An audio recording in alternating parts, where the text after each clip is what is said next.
Hi friends, welcome to திரை தமிழன் reviews. இன்னைக்கு வீடியோவில் எந்த மூவியை பற்றி பார்க்க போகிறோன்னா, ரீசெண்டாக தேட்டரில் ரிலீஸ் ஆன மயிலாட் படத்தை பற்றி தான் இன்னைக்கு மூவி ரிவ்யூவில் பார்க்க போகிறோம். இந்த படத்தில் சசிகுமார், சைத்ரா மற்றும் பலர் நடிச்சிருக்காங்க. இந்த படத்தை டைரக்ட் பண்ணது ராஜமுருகன். வாங்க படத்துக்குள்ளே போகலாம். இந்த படத்தோட கதை என்னன்னா, ஹீரோ சசிகுமார் வந்துட்டு ஒரு அனாதை. அவர் வந்துட்டு வள்ளலார் காப்பகத்தில் தான் வளர்ந்துருப்பாரு. அங்கேயே தான் ஹீரோயின் சைத்ராவும் சின்ன வயசுலேருந்தே வளர்ந்துருப்பாங்க.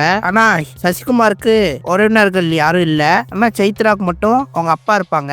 அவங்க மூலியமா தான் சசிகுமார் அந்த காப்பகத்துல சேர்ந்து வளருவாரு. அதுக்கப்புறம் கொஞ்சம் வயசானதுக்கு அப்புறம் அவங்க அப்பாவே இறந்துருவாரு. அந்த சமயத்துல சைத்ராவை நீ தான் பாத்துக்கணும் அப்படிங்கிற மாதிரி சசிகுமார்கிட்ட சொல்லி ஒப்படைச்சிட்டு இறந்துருவாரு. அதுக்கப்புறம் இவர் சின்ன சின்ன வேலையா செஞ்சு கொலை போட்டிட்டு இருப்பாரு. சைத்ராவை வள்ளலார் காப்பகம்னு சொல்லி பெண்கள் காப்பகம் ஒன்று இருக்கும், அதுல கொண்டு போய் ஜாயின் பண்ணிட்டு அங்கேயே வளர்ற மாதிரி பண்ணிடுவாரு. அதுக்கப்புறம் இவருக்கும் கொஞ்சம் வயசாயிரும், அந்த பொண்ணுக்கும் கல்யாண வயசு வந்துடும். சரி, இப்போ நம்ம ஒரு மாப்பிள்ளைய பார்த்து ஹீரோயினுக்கு கல்யாணம் பண்ணி வச்சிடலாம் அப்படிங்கிற மாதிரி சசிகுமார் யோசிப்பாரு. இப்படி நிறைய இடத்துல தேடும் போது எந்த பையனையுமே ஹீரோயின் வந்துட்டு ஒத்துக்க மாட்டாங்க.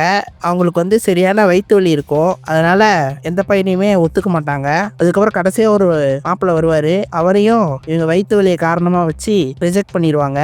அதுக்கப்புறம் என்ன நடக்கும்னா, ஹீரோயினுக்கு அடிக்கடி வந்து அவங்க அப்பா உடம்புல வந்து குறி சொல்ற மாதிரி வரும். அந்த சமயத்துல அவங்க அப்பா வந்து என்ன சொல்லுவாருன்னா, நீயே என் பொண்ணை கல்யாணம் பண்ணிக்கோ, உன்னை தானே பார்த்துக்க சொன்னேன், நீயே என் பொண்ணை கல்யாணம் பண்ணிக்கோ அப்படிங்கிற மாதிரி அவங்க அப்பா ஹீரோயினோட உடம்புல வந்து சொல்லுவாரு. அதுக்கப்புறம் இவரும் கொஞ்சம் மனமாற்றம் அடைவாரு. அதுக்கப்புறம் டைரக்டா ஹீரோயின்ட்டே போய் பேசுவாரு. ஆனா ஹீரோயின் வந்துட்டு ஒரே வார்த்தையே சொல்லிடுவாங்க, கட்டினா உன்னை தான் கல்யாணம் பண்ணுவேன், வேற யாரையும் கல்யாணம் பண்ணிக்க மாட்டேன் அப்படிங்கிற மாதிரி சொல்லிடுவாங்க. அதுக்கப்புறம் ஹீரோவும் சரி நம்ம மேல இந்த பொண்ணு ஆசையா இருக்குன்னு சொல்லிட்டு அவரும் கல்யாணம் பண்ணிக்குவாரு. அதுக்கப்புறம் ரெண்டு பேர்த்து லைஃபும் நல்லா தான் போயிட்டு இருக்கும். ஒரு சமயத்துல இவங்களுக்கு அடிக்கடி வயிற்று வலி வர்றதுனால அதிகமான பயிர் வலி வந்து ஒரு இடத்துல மயக்கம் போட்டு விழுந்தாங்க.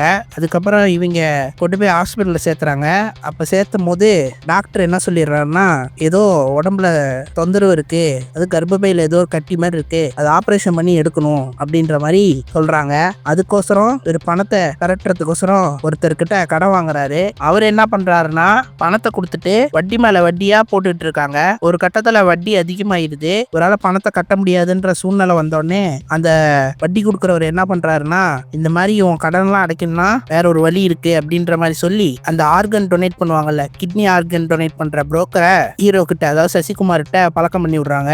அவர் வந்துட்டு அதெல்லாம் முடியாது அப்படின்ற மாதிரி சொல்லிட்டு அந்த ஹாஸ்பிட்டல்ல இருந்து டிஸ்சார்ஜ் ஆகி எஸ்கேப் ஆயிடுறாரு. எஸ்கேப் ஆகி ஒரு இடத்துல மறைவா வாழ்ந்துட்டு இருக்காங்க. அதுக்கப்புறம் அந்த பணம் கொடுத்த அந்த வட்டிக்காரர் என்ன பண்ணாருன்னா, இவங்க ரெண்டு பேரும் செத்து போயிட்டாங்கன்னு சொல்லி பொய்யா சர்டிஃபிகேட் வாங்கி அவங்களுக்கு வர இழப்பீடு தொகையை இவர் வாங்கி இவர் கடனை அடைச்சிக்கிறாரு. இது தெரிஞ்சு ஹீரோ வந்து கேட்கிறாரு, சசிகுமார் வந்து ஏன் அப்படி பண்ணீங்க, நாங்க உயிரோடு இருக்கும் போதே செத்து போன மாதிரி சர்டிஃபிகேட் வாங்கியிருக்கீங்க, இதெல்லாம் தப்பு இல்லை அப்படின்ற மாதிரி அந்த ஆளை பிடிச்சி கேட்கிறாரு. ஆனா அந்த ஆள் தெனாவட்டா, நீ எனக்கு கொடுக்க வேண்டிய பணத்துக்கோசரம் நான் இந்த மாதிரி பண்ணிட்டேன் அப்படின்ற மாதிரி சொல்லி அடிச்சு துரத்திடுறாரு. அதுக்கப்புறம் இவரு எங்கெங்கயோ தேடி அலையிறாரு, என்னென்னமோ பண்றாரு. நாங்க உயிரோட தான் இருக்கோம், எங்களுக்கு ஒரு ரேஷன் கார்டு கொடுங்க அப்படின்ற மாதிரிலாம் கேட்கிறாரு. ஆனா எங்க போய் ஒரு நியாயம் கிடைக்கல. அதுக்கப்புறமா ஒரு அமைச்சருக்கு, அதாவது லேடி அமைச்சருக்கு அர்ஜென்டா ஒரு கிட்னி தேவைப்படுது. அதுல மேட்ச் ஆகுறது ரெண்டே பேர் தான். ஒருத்தங்க வடநாட்டுல இருக்காங்க, இன்னொருத்தர் வந்து நம்ம சசிகுமார் ஹீரோ. சரி சொல்லிட்டு அவங்க என்ன பண்றாங்க, இவரை தேடி வராங்க.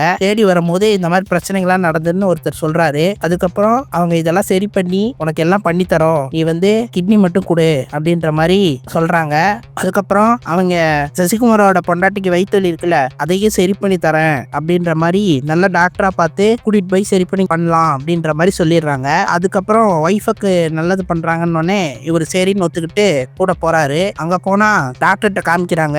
காமிச்சா அவங்க வந்து இது அனிமியா, இந்த மாதிரிலாம் பிரச்சனை எல்லாம் வரும், இது வந்து நல்லா சாப்பிட்டுட்டு கரெக்டான மருந்து மாத்திரை எடுத்தா இதெல்லாம் சரியா போயிடும் அப்படின்ற மாதிரி டாக்டர் சொல்றாரு. அதுக்கப்புறம் இது என்னம்மா இங்க வயிற்றுட்டு ஏதோ கிழிச்சிருக்காங்க அப்படின்னு சொல்லி கேட்கும் போது, இந்த மாதிரி கர்ப்பப்பையில ஏதோ கட்டி இருந்ததுன்னு சொன்னாங்க, அதுதான் ஆப்ரேஷன் பண்ணிருக்காங்க அப்படின்ற மாதிரி சொல்றாங்க.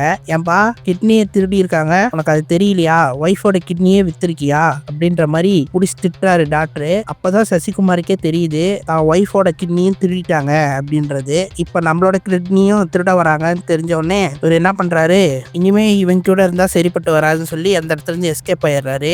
எஸ்கேப் ஆகி வேற இடத்துக்கு போயிடலாம் அப்படின்ற மாதிரி போறாரு. அதுக்கப்புறம் இவங்க தேடி தேடி பாக்குறாங்க, கண்டுபிடிக்கவே முடியல. அந்த அமைச்சர் லேடிக்கும் டைம் போயிட்டே இருக்கு, சாவர ஸ்டேஜுக்கு போயிடுறாங்க. அதுக்கப்புறம் சசிகுமாருக்கு ஒரு ஞாபகம் வருது, அதாவது ஹீரோயினோட அப்பா சொன்ன வார்த்தைங்க ஞாபகம் வருது. இந்த மாதிரி ஒருத்தவங்க கஷ்டப்படுறாங்கன்னா நம்ம எந்த நிலைமையும் உதவி பண்ணணும், அதுதான் வள்ளலார் சொன்ன தத்துவம் அப்படின்ற மாதிரி யோசிக்கிறாரு.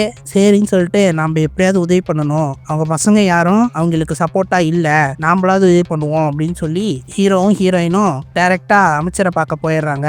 அங்க போய் கிட்னி கொடுத்துட்டு அவங்க கிட்ட நல்லா பேசிட்டு கிளம்பலாங்கும் போது அவங்க என்ன பண்றாங்கன்னா பணம் ஃபுல்லா கொடுக்குறாங்க. ஆனா அது எதுவும் வேணாம், நான் உங்களுக்கு ஹெல்ப் பண்ணது உங்களோட அன்புக்கோசரம் தான் அப்படின்ற மாதிரி சொல்லிட்டு அந்த இடத்துல இருந்து கிளம்பி போயிடுறாரு. அந்த இடத்துல இந்த படம் முடிஞ்சிருது. மொத்தத்துல இந்த படம் எப்படி இருக்குன்னா ஒரு ஆவரேஜ் வாட்ச் தான். சசிகுமாரோட நடிப்பு நல்லா இருக்கு, ஹீரோயின் நடிப்பும் நல்லா இருக்கு. ஜோக்கர், குக்கு இந்த மாதிரி படங்களை டைரக்ட் பண்ண ராஜ்முருகன் தான் இந்த படத்தையும் டைரக்ட் பண்ணியிருக்காரு. அந்த படங்கள்ல இருக்க அதே லவ் சீன் இதெல்லாமே இருக்க மாதிரி தான் இந்த படமும் எனக்கு தோணுது. புதுசா எதுவும் யோசிச்ச மாதிரி எனக்கு ஒன்றும் தெரியல. அதே படங்களை பழைய படங்களை பார்த்த மாதிரி தான் இந்த படமும் இருக்கு. பிடிச்சவங்க தியேட்டர்ல போய் செக் பண்ணி பாருங்க. ஒரு ஃபீல் குட் மூவியா தான் இருக்கும். இந்த வீடியோ பிடிச்சிருந்தா லைக் பண்ணுங்க, ஷேர் பண்ணுங்க, கமெண்ட் பண்ணுங்க, மறக்காம சப்ஸ்கிரைப் பண்ணுங்க, பக்கத்துல இருக்க பெல் பட்டனை அமைக்கிருங்க. இன்னொரு வீடியோல சந்திப்போம். தேங்க்யூ.